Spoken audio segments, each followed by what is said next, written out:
বন্ধুরা এখানে 600 gram chicken আছে, তা চিকেন কাবাব করব।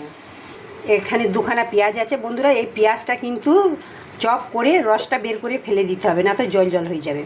যাই হোক, এখানে ধনে পাতা, পুদিনা পাতা, আর এখানে একটা কাঁচা লঙ্কা, এখানে রসুন, এখানে আদা, স্বাদ মতো নুন, গোলমরিচের গুঁড়ো, জিরের গুঁড়ো, ধনের গুঁড়ো, লঙ্কার গুঁড়ো, গরম মশলা গুঁড়ো।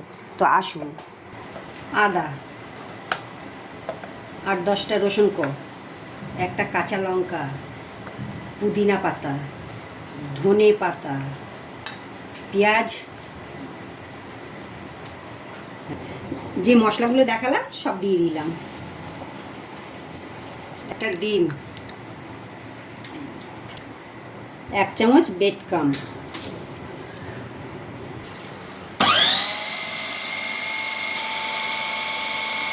দেখুন কত সুন্দর লাগছে দেখতে। দেখুন, এই দেখুন, আর একটু হবে বন্ধুরা। দেখুন হয়ে গেছে, এবার হাত দিয়ে দিচ্ছি, দেখুন কত সুন্দর হয়েছে। দেখুন একটা গ্লাসের ভিতরে পাইকিং ব্যাগ নিয়ে নিয়েছি, এবার চামচে করে করে ওর মধ্যে দিয়ে দিচ্ছি। তো বন্ধুরা আমি এই তেলটা একটু কড়াইয়ের মধ্যে ছড়িয়ে দিচ্ছি, তাতে কি হবে, কাবাবটা ভালো হবে। দুটোর মধ্যেই করব, তাহলে তাড়াতাড়িই হবে।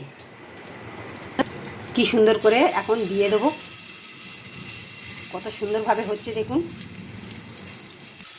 দেখছেন কত সুন্দরভাবে হয়ে যাচ্ছে। তো দেখাচ্ছি ফ্রাই প্যানের মধ্যে বসি, কত সুন্দরভাবে হচ্ছে দেখুন।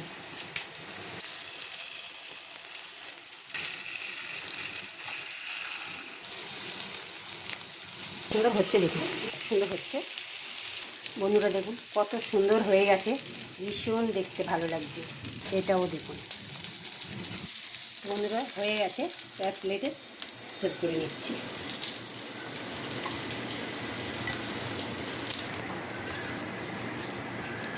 বন্ধুরা দেখুন কত সুন্দর হয়ে গেছে। তা যদি ভিডিওটা ভালো লেগে থাকে, লাইক শেয়ার কমেন্ট করবেন। তো বন্ধুরা গরম গরম খিচুড়ির সাথে চিকেন সসেজ আমরা খাবো। তো বন্ধুরা দেখুন কীরকম ধোয়া ধোয়া খিচুড়ি, ওহ দারুণ দারুণ লাগে। আপনারা এরকম গরম গরম খিচুড়ির সাথে এরকমই কাবাব খেয়ে দেখবেন, কত ভালো লাগে। খিচুড়িটা দেখুন কত ধোঁয়া ধোঁয়া খিচুড়ি, আর এই খিচুড়ির সাথে এটা এই কম্বিনেশনটা ভালো যায়। ও বলে ভিডিওটা দেখার জন্য ধন্যবাদ।